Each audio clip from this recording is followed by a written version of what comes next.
Hi guys, 125 CC segment में hero extreme 125R एक most attractive bike है 125 CC के सेगमेंट में और मेरे सामने खड़ी है। अभी मैं इसका डिटेल रिव्यू करने वाला हूं। मैं आपको इसमें इस तरीके से इस बाइक की रिव्यू करूंगा कि मैं आपको सबसे पहले इस बाइक के सारे स्पेक्स बताऊंगा, वो भी डिटेल में कि वो स्पेक्स क्यों है और आपके कितने काम की आने वाली है। दूसरा पॉइंट हमारा रहेगा कि हम इसके इंजन को चेक करेंगे राइड करके कि इंजन कितनी स्मूथ है, ये ग्लैमर से मैच तो नहीं करती है। मैं आपको कंप्लीट इसके बारे में डिटेल दूंगा और क्यों करती है क्या क्यों नहीं करती है उन सभी चीज़ों के बारे में बताऊंगा।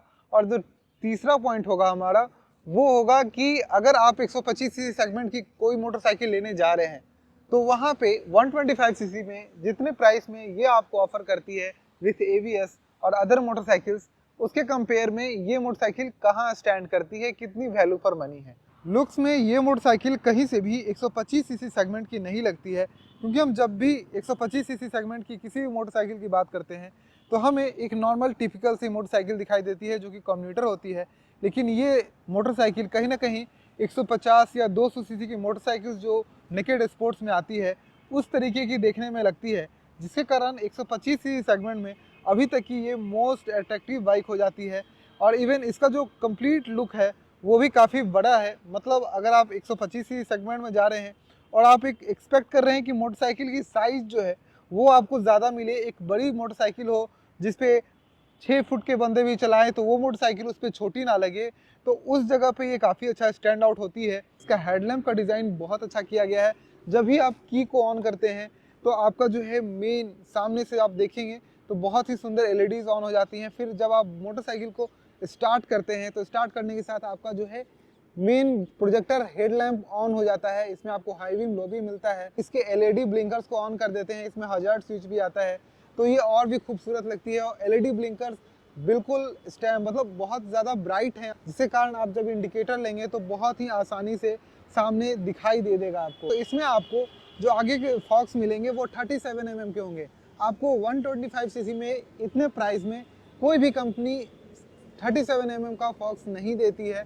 यहाँ पे लगभग 30 mm का फॉक्स सभी दिया करते हैं, लेकिन ये आप मान के चलिए जो एक्सट्रीम 160R का जो आगे का टेलीस्कोपिक है वही आपको यहाँ पे लगभग देखने को मिल रहा है, क्योंकि उसकी चौड़ाई भी काफ़ी अच्छी है। यहाँ पे भी आपको काफ़ी अच्छी यहाँ पे चौड़ाई देखने को मिल रही है। आपको मिलता है 276 mm का डिस्क ब्रेक विथ एबीएस। बिल्कुल एबीएस आपको 125 सीसी सेगमेंट में कोई भी बाइक अभी प्रोवाइड नहीं कर रही है, अगर आप इसके प्राइस सेगमेंट को कंसिडर करें तब। और इसके साथ साथ अगर आप इसको चेक करिएगा तो ये 276 mm है। यूजुअली 150 सीसी सेगमेंट की मोटरसाइकिल्स में इतनी बड़ी डिस्क ब्रेक दी जाती है, लेकिन ये आपको यहाँ पे मिल जा रही है। अगर आप इसका IVT वेरिएंट लेते हैं जो इससे 4500 रुपीज़ सस्ती है, यानी कि इससे लगभग 4500 रुपये सस्ती है, तो उसमें आपको मिल जाता है 240 mm का डिस्क ब्रेक। लेकिन डिस्क ब्रेक उसमें भी मिलता है, इसमें भी मिलता है, क्योंकि ये मोटरसाइकिल एक स्पोर्ट्स मोटरसाइकिल है तो कहीं से भी इसमें ड्रम ब्रेक का यूज़ आगे नहीं किया गया है, ताकि इसकी ब्रेकिंग परफॉर्मेंस काफ़ी अच्छी रहे। वहाँ से थोड़ा आगे बढ़ते हैं तो यहाँ पे जब आप टैंक का डिज़ाइन देखिएगा तो वो आपको काफ़ी अच्छी लगेगी। 10 लीटर के फ्यूल टैंक के साथ ये टैंक बहुत ही मस्कुलर में डिज़ाइन किया गया है। खासकर इसको ध्यान दिया गया है कि ये मोटरसाइकिल कहीं से भी स्टैंड आउट ऐसा ना करे कि ये मोटरसाइकिल नॉर्मल कोई मोटरसाइकिल है। आप इसको ध्यान से अगर देखेंगे तो ये बहुत मस्कुलर है। इवन इसका जो ग्रिप है वो काफ़ी अच्छा यहाँ पे आपको देखने को मिलेगा।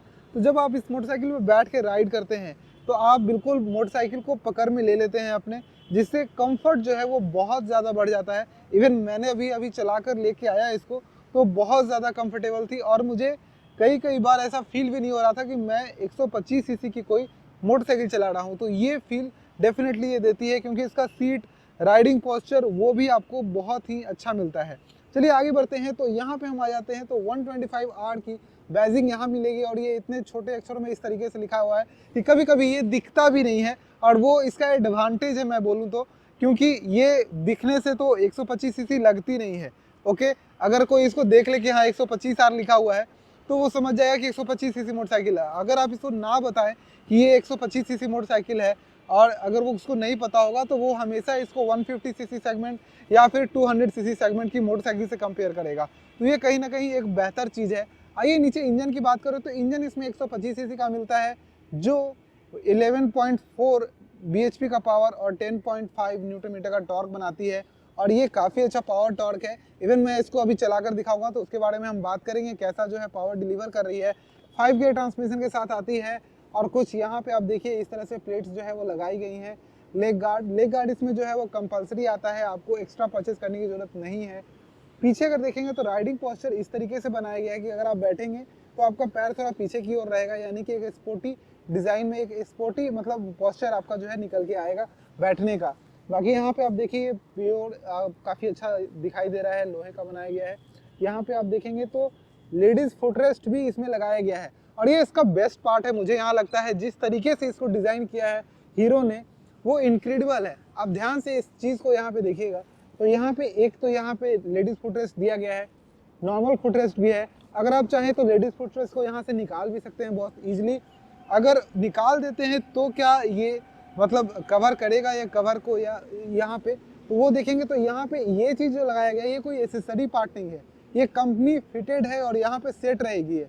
तो लेडीज़ जब बैठती हैं तो उनके लिए बहुत ज़्यादा सेफ्टी वाली बात हो जाती है। उसके अलावा यहाँ पे भी, और ये जो है वो सिंगल साइड टायर अगर आपको यहाँ पे दिया गया है तो इधर से ये ओपन है और इधर से ये किया गया है। प्लस इसका जो रिजिडनेस है वो बहुत अच्छा है, ये कोई कास्ट नहीं दिया गया है, ये प्योर जो लोहे की पाइप होती है उससे इसको बनाया गया है। तो टूटने का खतरा, टेढ़ा होने का, बेंड होने का, ये सभी चीज़ें बहुत कम हो जाती हैं।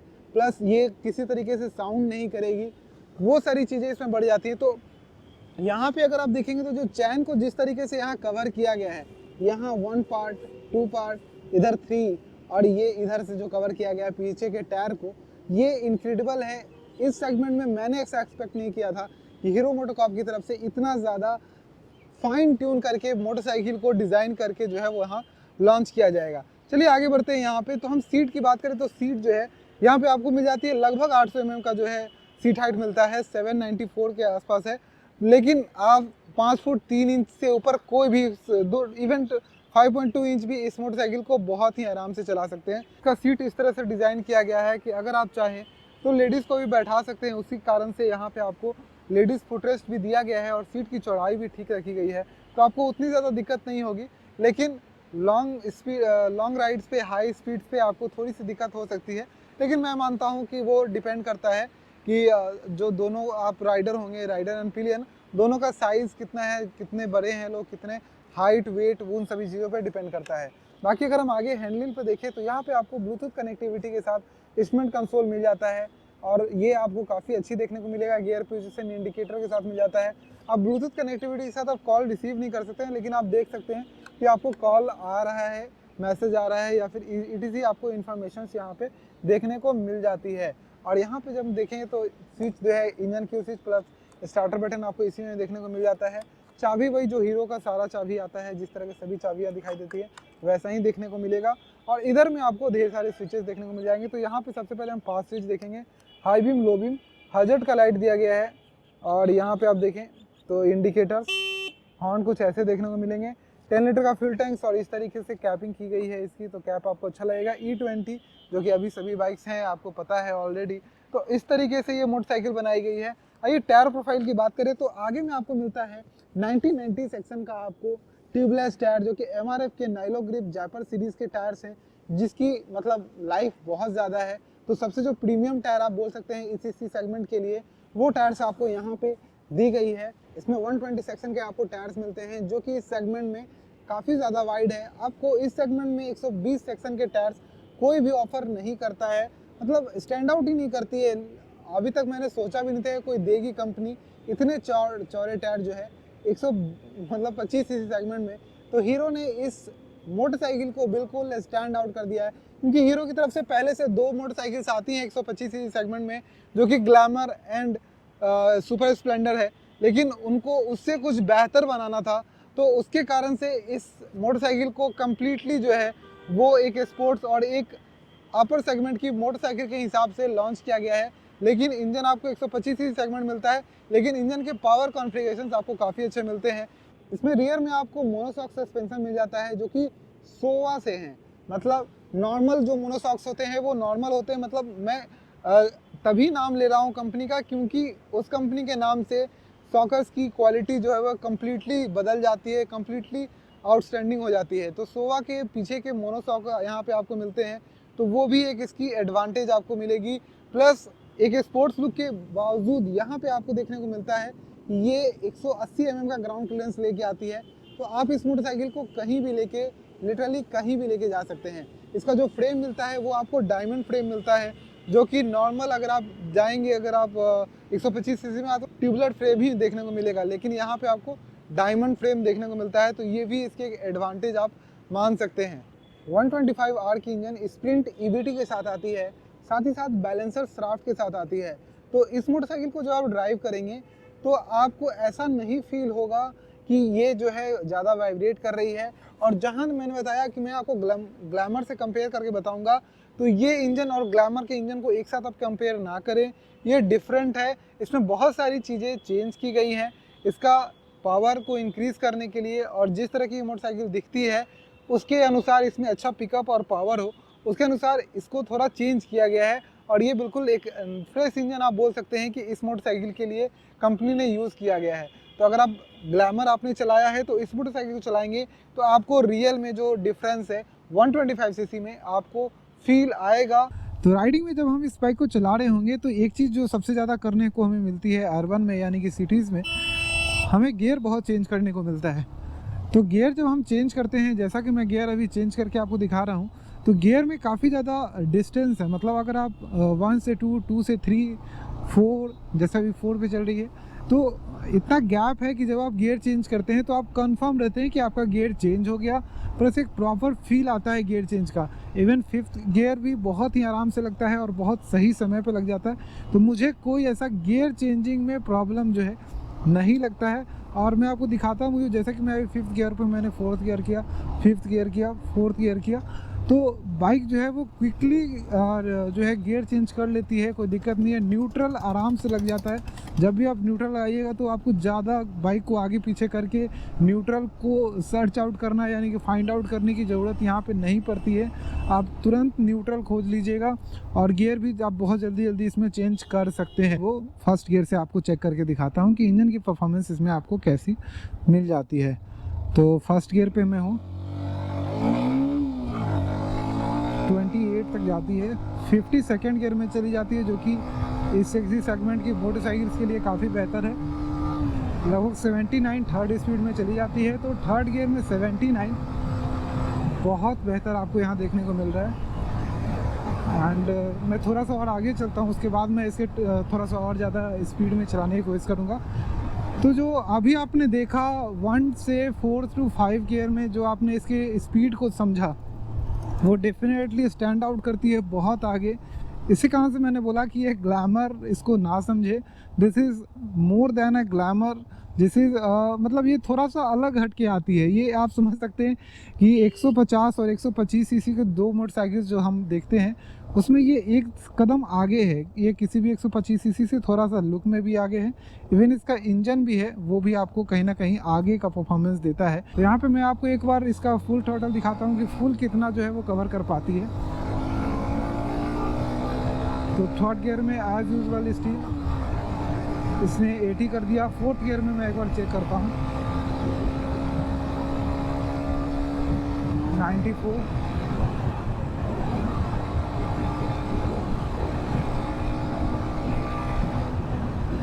अभी मुझे थोड़ा सा और समय चाहिए, जगह चाहिए।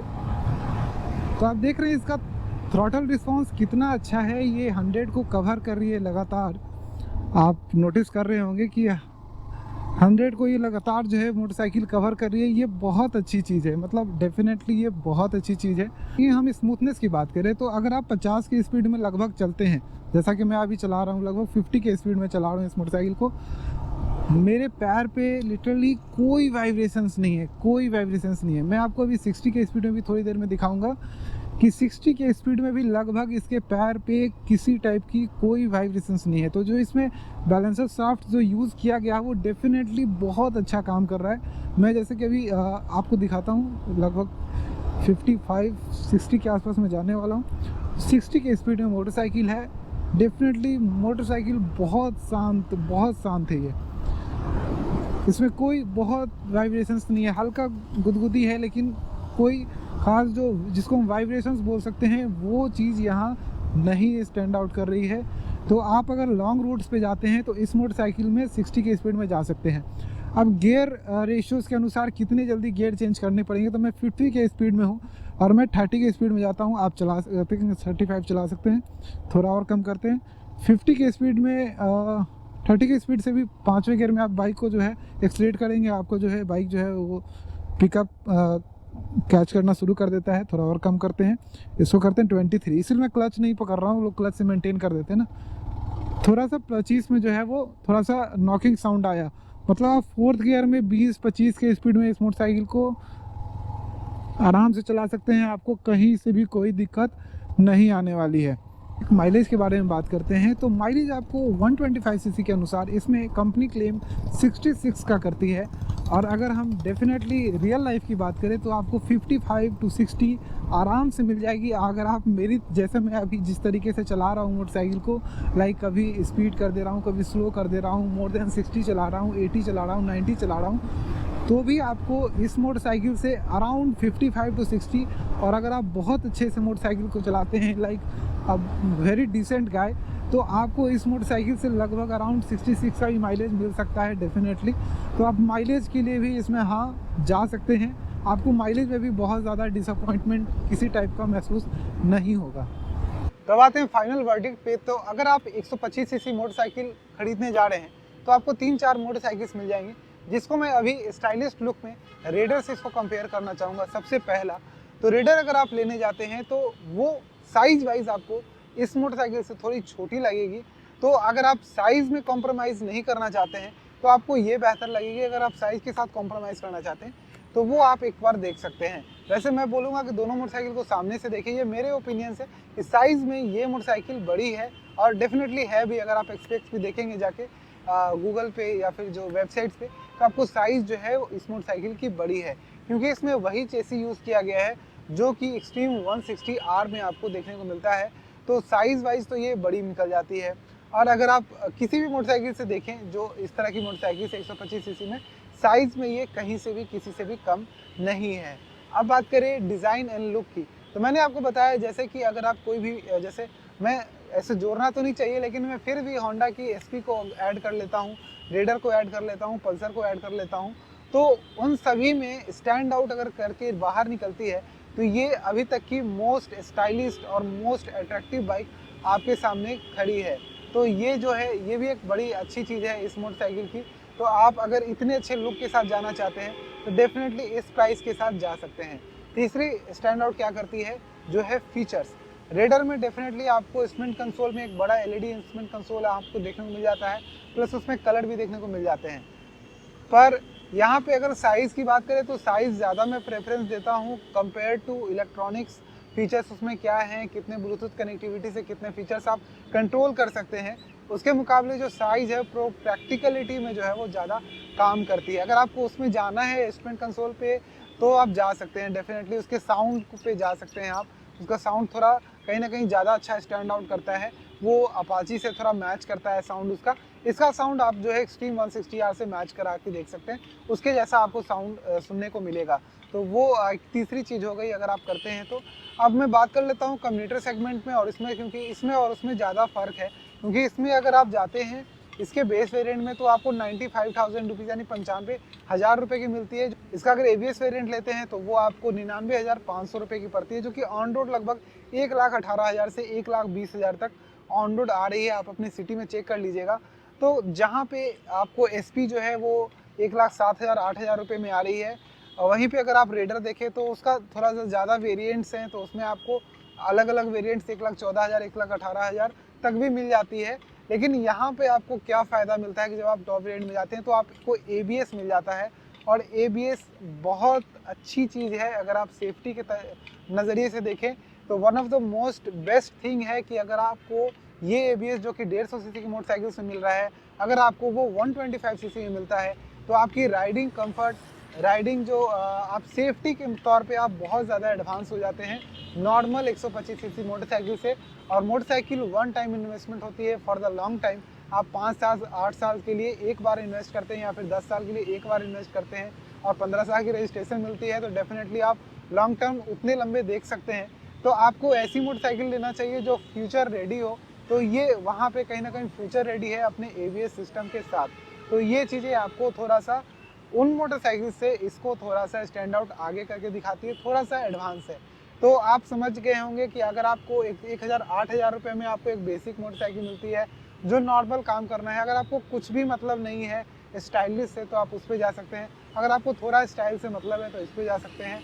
और रेडर का और इसका मतलब अगर मैं कंपेयर सामना सामनी करूं तो प्राइस में क्योंकि गैप कम हो जाता है, तो मैं आपको ये प्रेफरेंस ज़्यादा दूंगा वहाँ पे रेडर के मुकाबले। मैं एक बात और बोलूँगा, इसमें ऐड कर दूंगा कि आप 1,20,000 रुपये देख रहे हैं तो डेफिनेटली मेरे दिमाग में ये भी आता है कि 1,40,000-45,000 रुपये, अगर 1,45,000 यानी 145,25,000 आप ज़्यादा लगाते हैं तो आप अभी जो नई आई है SP 160 वो ले सकते हैं, क्योंकि उसके प्राइस भी आसपास आ जाती है। आप पुरानी वाली FZ ले सकते हैं जो V4 है, वो नहीं V3 वाला जो FZ है वो लगभग 1,45 1,48 के आसपास वो भी आ जाती है। तो आप अगर 25,000 28,000 और लगाते हैं तो आपको वो मोटरसाइकिल आ सकती है, लेकिन डेफिनेटली वहाँ पे आपका माइलेज जो है वो कम हो जाएगा, क्योंकि ये आपको 66 का माइलेज क्लेम करती है, उसमें आपको लगभग 40 का, इसमें आपको 55-60 का माइलेज मिलेगा। तो डेफिनेटली लॉन्ग टर्म में माइलेज जो है आपका इफेक्ट करेगा। तो अगर आपको माइलेज चाहिए तो ये मोटरसाइकिल वहाँ पे ज़्यादा बेहतर है। प्लस लुक्स डेफिनेटली उसके सामने ये कहीं से भी कम नहीं है। अगर आपको सिर्फ लुक्स चाहिए, उतना ज़्यादा पावर पिकअप नहीं चाहिए, तो ये भी आपके लिए सफिशियंट है। तो होपफुली मैंने आपको सब कुछ बता दिया होगा। अगर आप एक अच्छे से जो है पैसे लगा के एक अच्छी मोटरसाइकिल लेने जा रहे हैं तो आपको अंडरस्टैंडिंग हो गई होगी। मुझे कमेंट में बताइए कि इस वीडियो को मैं और कैसे इम्प्रूव करूँ और आपको और क्या जानना है मोटरसाइकिल्स के बारे में। Bye bye.